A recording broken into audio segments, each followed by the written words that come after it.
This one's about Pete Kelly. It's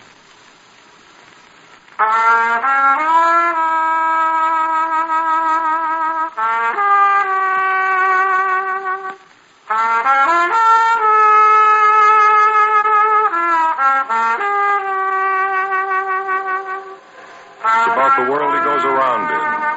It's about the big music and the big trouble and the big 20s. So when they ask you, tell them this one's about the blues. Pete Kelly's Blues.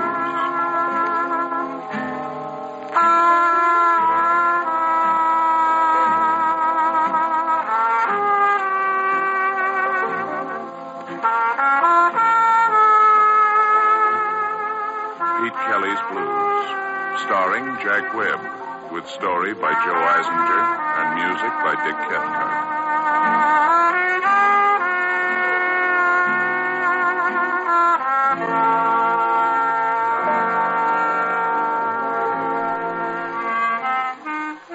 .417 Cherry Street, Kansas City. It's a standard speakeasy. The ceiling is low, the prices are high, and the whiskey is cut more times than a chin at a barber college.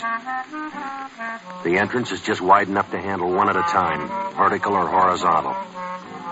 My name's Pete Kelly. I play cornet. We start every night about 10, and we play till the last buck is home safe in Lupo's cash register. George Lupo owns the lease. He's a fat, friendly little guy you can always count on for a 20 in exchange for 2 10s. But that's all right. He lets us play the kind of music we like, and every once in a while he'll let us duck out to make a couple of phonograph records. All he asks is that we're back in an hour and 15% of the take. Well, last night, Matty Wynn had been after us for 2 weeks to make another record for him, to fill out one side. Matty ran a 2-turntable recording joint in a loft over on Baltimore. During the day, he'd keep busy making $2 personal records for the folks to send back home to the farm. At night, he'd rope a combo like ours to put out with some Dixie for the local market. We'd already pressed a few for his label under different names. The Spickardsville Sparks, the Grundy Growlers, the KC Cats. Maybe you got 1 or 2 in your collection. Hold on to them. They're pure.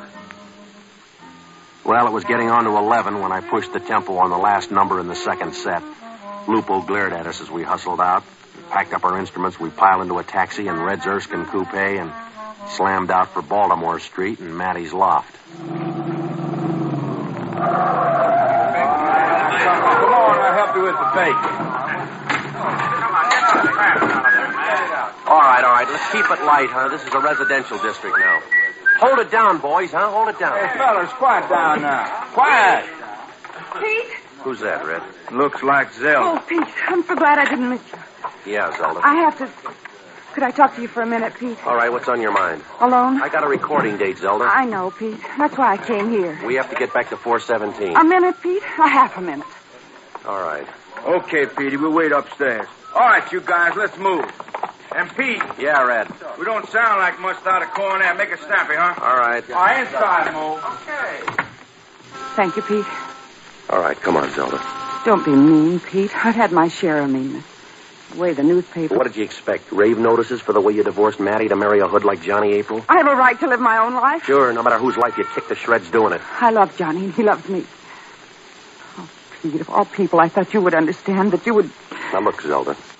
I like a guy named Matty Wynn. In my book, he didn't rate the kind of treatment you dealt him. You like a guy named Matty Wynn. How much do you really know All right, about... Zelda, just funnel this down. Now, what do you want? Matty refuses to see me, Pete. That figures. I want you to talk to him for me. Saying what? You and Matty, you always got on well together. He may listen to you. Now, look, Zelda, I got a job to do. Get to it. Matty's got a record that belongs to me. I want it. What kind of a record? It's a record you and the boys made once, June 9th. Well, you're beginning to make a lot of sense, Zelda. You'll understand, Pete. Just tell him I'll give him anything he wants for the record. You just tell him that, Pete. If you talk to him, maybe he'll... Now, look, Zelda, just for the book here. I never liked you much. I know, Pete. I think you were grief for Matty from the first day he met you until the day you dealt him the final foul. All right, now, why don't you just leave him alone? For Matty's sake, believe me, Pete. For his sake, I must have that record, and if you're a friend of his, Pete, you'll advise him to give it to me. All right. I don't know what you want with an old disc of mine, but if it's something you need, it's something Matty's better off without.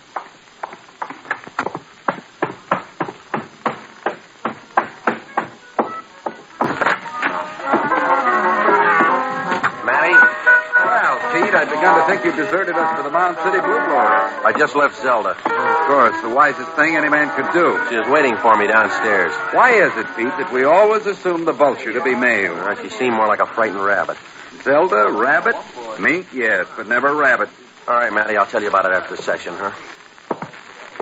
All right, let's get it on the road, huh? Matty, what do you want us to do? Well, you've just got one side to fill. Last time you did me singing the blues, we never did get a good take on Dixieland One Step. Okay, all right, come on, guys. Let's like each other, huh? Quiet down. All right, let's do Dixieland One Step. How you want to routine it, Petey? Well, let's see, like this. Everybody going in. Nick, slug those brakes solid. Matlock, you take the first little break on clarinet. Yeah. And Mo, you take the second and really blow it out, huh? Give me a And everybody in on the first chorus, huh? Yeah, that's right. And I'll take it for 16. Matlock, you take 16, everybody out. Good and bright, huh? Yeah, okay. All right. Ready, Matty? Just a second. Okay, take it on the count, huh? All right, now, here we go. 4, 3, 2, 1.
Well, felt good, huh? Yeah, it was good for me. Fine, Matlock. Matty? That does it, Pete. All right, you can pack up. I'll see you back at 417, huh? You stand behind, Pete? Yeah, 10 minutes. Leave the Erskine for me, will you, Red? Sure. Look, Pete, you come here to take care of your business. Leave it that way, huh? Don't worry, Red. I aim to. Will you take my horn? Yeah. I'll see you later. All right. Come on. Nice, Pete. One solo seemed a little long for time, but I think we can get it all on. Look, Matty, I know this is probably none of my business. The papers and her marriage to Johnny April has made Zelda everybody's business. Well, she asked me to talk to you about a record. Indeed. An old one of ours, June night. Yeah, June night. I remember it well, Pete. I always considered it a splendid achievement in jazz that should one day become a collector's item. Zelda doesn't know jazz from German measles and cares less, but she said she'd give you anything you want for that record. You can tell Zelda that she can purchase a copy of June night at Lambert's for 35 cents. Yeah, that's why I don't get it. And if you're fortunate, Pete, you never will. Forgive me, Pete. I don't mean to be sharp with you, but you're young and carefree. Stay that way. And if Zelda should again approach you, take a trip around the world or someplace else, but go. All right, Matty. She asked me to ask you, and I asked. Good night. Good night, Pete.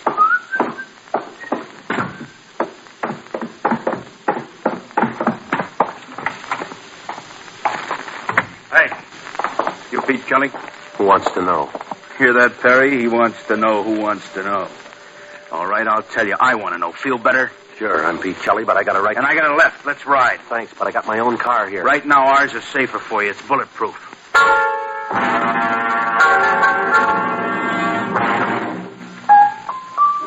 Well, I was going to tell him I didn't need a bulletproof car. He showed me the gun. It was a .45. I know how to admit it when I'm wrong. So we got into the bulletproof car. During the ride, I cased the two artillerymen. Except for their faces, I'd seen them a couple of times before. At 417, over at Sour Sammy's, at Fat Annie's. The same tightly tailored blue suits, the same long, itchy fingers, and the same razor-edged lips and eyes. Oh, there's hundreds of them around. But they're pretty right guys. You gotta know how to handle them. Just do as they tell you, and the chances are you won't lose more than one eye. Well, the car glided to a smooth stop in front of the Roxbury Apartments. The private elevator shot us up to the penthouse. My stomach caught up with me as the Gunsels pushed me into a living room that was slightly smaller than Swope Park, but less crowded. One man, all shoulders, no hips, and rich black hair, a face that'd make Wally Reed cut his throat. He was sitting at a table with earphones on. He was tuning a radio. He glanced once over his shoulder at me. I didn't jump more than 20 yards. It was Johnny April. Just a minute. I've been listening to something good on the earphones. Here, I'll plug in the speaker for you.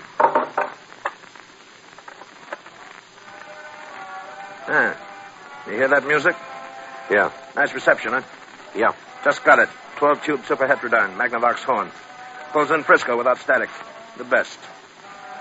Drink? No thanks. You sure? I'm sure. Canadian import, the best. You sure you want number one? Yeah, sure.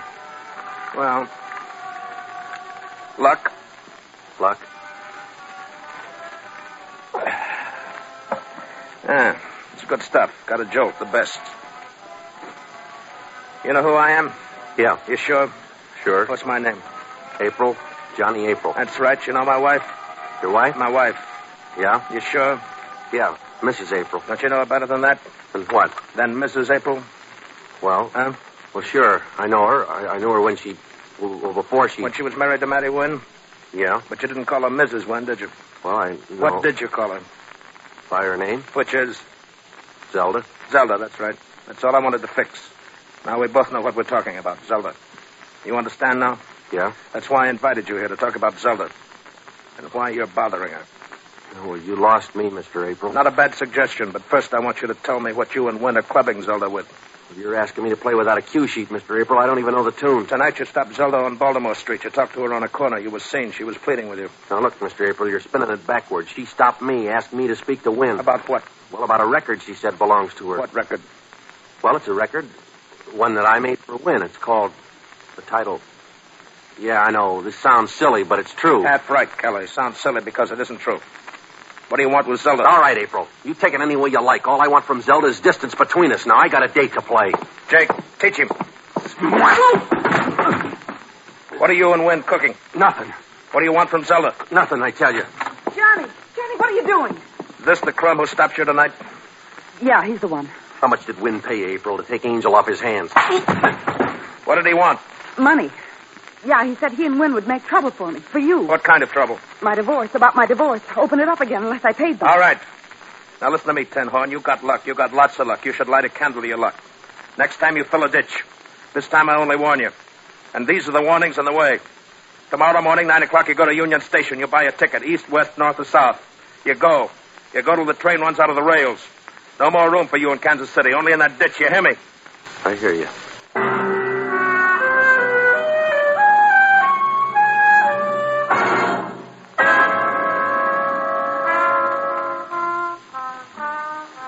Well, Jake and Perry drove me back to the Erskine. They dropped me on Baltimore. I sat on the curb, my head between my knees. After a while, I felt a little better. I could breathe again. The lights were still on up in Matty's loft. He was probably working on the master. While I navigated the long flight of stairs, trying hard to hold back the sudden anger kicking up in me. It wasn't Matty's fault. He'd warned me about Zelda. No use to take it out on him. Well, I went into the loft and made an effort to hold it down. But it was a wasted effort. Matty wouldn't have minded anything I said or did. Matty wasn't even there. only his body, half covered with the burlap used on the walls to soundproof the joint. He'd been shot once through the head, clawed down enough burlap over himself to make a shroud.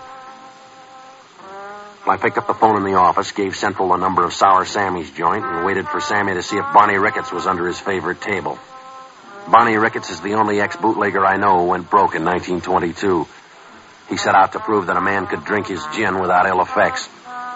But he never set a time limit on the experiment. No, Barney hadn't come in yet to Sour Sammy's. Well, I left word for him, meet me at Fat Annie's place. I started to leave. I hesitated and went back to Matty Wynn, spread a clean handkerchief over his face. I made the street 3 stairs at a time. I crossed the river, jolted the Erskine down Boulder Road to Fat Annie's place. Seemed like a waste of good singing, but Maggie Jackson was getting ready to do her number. I eased a lone drunk out of a booth, draped him on the edge of the bar, and sat and listened to Maggie.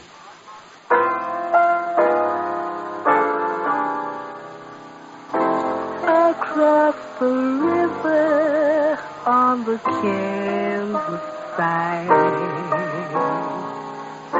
that's where Fat Annie and the blues abide.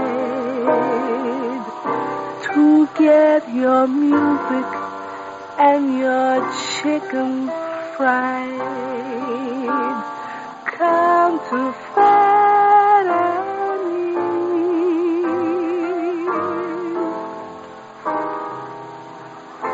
Just pour a pocketful of rock and ride across the river to the Kansas side.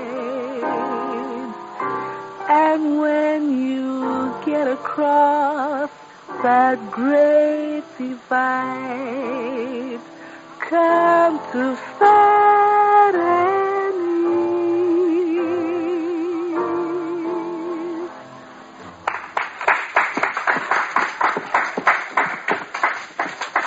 I'm just beat, Pete, right down to my shoes. Yeah, it's a noisy crowd, Maggie. Out-of-town wine buyers with gin chasers. Murder. Yeah, do you want a beer? Thanks, Pete. I could use it. All right. Hey, draw 2, will you? Barney ain't been in yet, has he? No.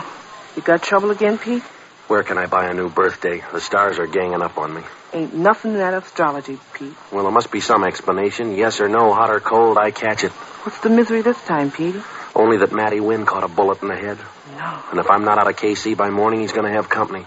Look, Maggie, do you remember a disc I cut for Matty? June night? Sure do. Good session. You got a copy of that one? Right on top of the pile. Where? In my room. Just down the street a piece. Well, I'd go with you, Maggie, but I don't want to miss Barney. I'll get it for you, Petey. Thanks a lot. Ah, Pete Kelly, noted troubadour, bar of the barrel houses. Hi, Barney. And Maggie Jackson, canary of the cribs. I'll be right back, Pete. Thanks a lot. Petey, I've just suffered a great hurt. No sooner did I set foot in Sour Sammy's joint than Sour Sammy himself came a-grinning and a-smirking to tell me with undisguised glee that you were waiting for me here. He was openly delighted to see me go. Yeah, look, Barney. I was sorely tempted to ignore the message, merely to aggravate Sour Sammy, you understand. But since it was you, Petey, and in distress, I'll warrant, I came on the wings of Mercury. Thanks, Barney. Mercury, that's a thought, Petey. We've tried ether in our beer, chloroform, and even the tincture of laudanum. Now, what would a soup spoon of mercury do? No, too risky, unless, of course, one... Barney, listen to me, will you? I'm breathing against the clock. Never will I forget Sour Sammy's attitude, and after all the credit he's given me, too. No, Petey, it proves only one thing. Man is essentially an asocial animal. We band together only because we find it impossible to survive alone. Yeah, I know. But there is no true affection anywhere. Like the wolf, yes, take the wolf, Petey. He too herds, but only in times of want and stress. Yeah. And as soon as he doesn't have to rely upon his fellow wolf for survival, off he goes to prey upon his own. Yes, Petey, like the wolf, man is a lone hunter, hating the herd because he is forced to depend upon it for survival. You all through? Very well, fellow wolf. Johnny April, Barney, do you know him? Oh, yes. A fine gentleman, Johnny April, never kills on the Sabbath. Well, I can't wait that long. He gives me till morning to get out of town. Foolish man, right now you should be navel deep in timetable. Look, I got sucked into this by his wife, Zelda. She asked me to get a record from Matty Wynn that belongs to her. She told April that I'm trying to shake her down. I got worked over and Wynn got a bullet. What's on this record? I don't know. It's just a disc I once made for Mattie. It's called June Night. Why does Zelda want it? I don't know. Why did Zelda lie to April? I don't know. Here's the record, Pete. Thanks, Maggie. And who shot Mattie? I don't know. Let's save time, Petey. Just tell me what you do know. Well, all I know is that Zelda's after this record and she doesn't want April to know it. And that's the copy there? Yeah, June Night. I thought maybe we could spin it once and maybe it'll give us some kind of a message. I'll put it on the phonograph, Pete. Thanks, Maggie. I'll wind it up for you here.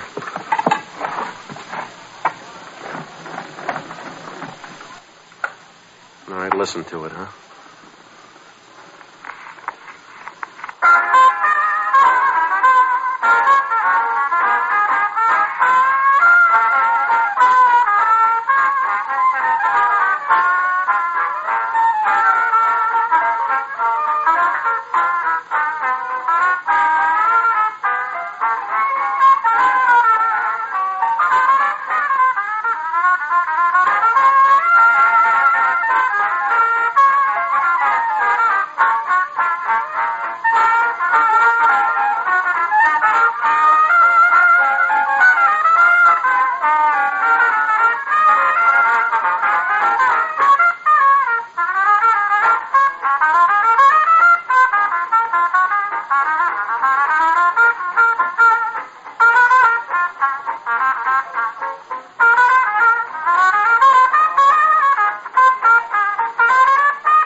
Good quality. Mean anything? Nothing. No hidden meanings or codes or ciphers? Nothing there but the music. Tell me, Petey, how are these things made? What? A recording. Well, you record directly onto a round table of soapy wax, and then they dust this wax with graphite, and they dip it in a copper plating tank. From this, they make what they call a mother, or the stamper. And that's what turns out the records that you buy in the store. I see. And the wax master, that's always kept in the recording studio? Yeah? When you've finished a job, Pete, can anything else be recorded on the master? Well, I suppose you could dub from one master to another, yeah. Petey, when I was a mere lad, my old father told me, when you seek an answer, child, always go to the master.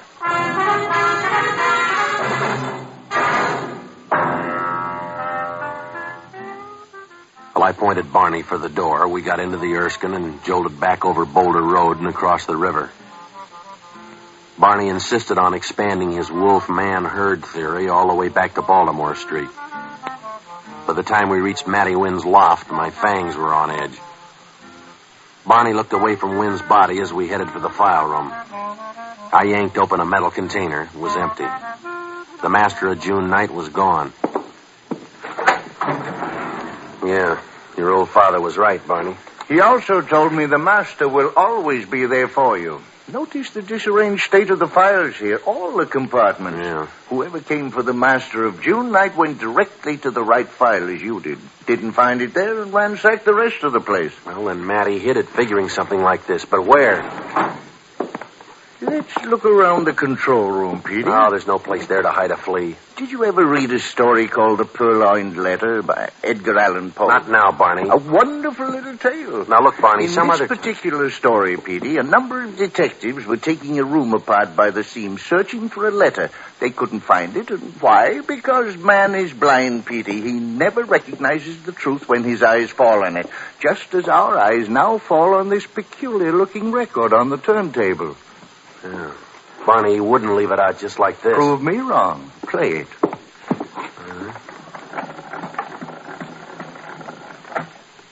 All right. Let's listen to it and see.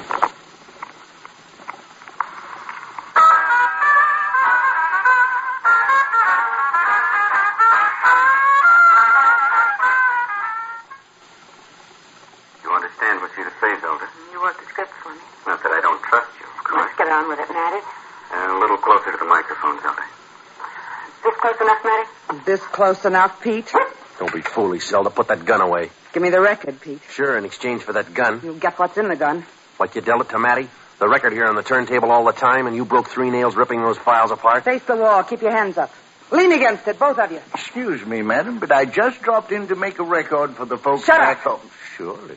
One move, and I'll give it to you in the back. That's my department, Zelda. Johnny! Give me the gun. All right, Zelda. I told you here. I only bought a small piece of your yarn. Now I want the rest of it. I didn't want to involve you, Johnny. I came to pay them off. They killed Matty. See? See there? And I got the gun away No from... good, Zelda. Can't you see his face? He just run out of mileage and ideas. Listen to this, April. No, darling. It's a frame. Shut up. All right, Kelly, I'm listening, and it better be good. All right. Here it is. It's all on the record.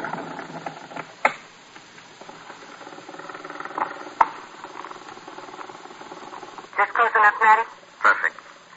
Now, just in case anything goes wrong, this recording will be our protection from each other. To whom it may concern, my wife, Zelda, and I have entered into this agreement of our own free will. All right, just get to it, Matty. Go ahead. I have told Johnny April that I want to divorce my husband and marry him. When this is accomplished, it is our intention that I be made a widow as soon as possible and then remarry Matty Wynn. Just for the record, you agree to decoy, said Mr. April, to a predetermined spot where you'll be unarmed and without bodyguards. I agree to shoot Mr. April. The police will not question your story that he was ambushed by a rival mobster, identity unknown to you. You will then inherit the April money and return to me. You agree? I agree. Crazy enough to do anything for you, even when you tell your own wife. All right. That's enough. This will be legal and... Johnny. April, don't shoot her. Johnny, don't, please, don't. Get over, Zelda. No. Back off so I won't miss you. Zelda! Johnny! He can't hear you. I should have let him kill me. You fell in love with him, didn't you? Yes, I did. Only one thing I didn't count on. Yeah. You can't dance at 2 weddings with one heart.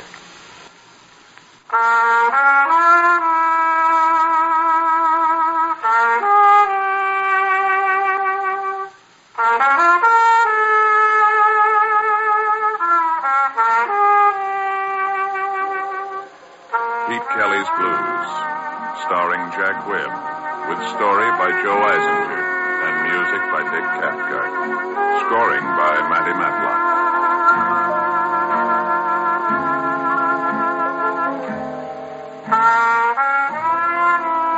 The music of Pete Kelly's Big Seven and Maggie Jackson is now available on phonograph record.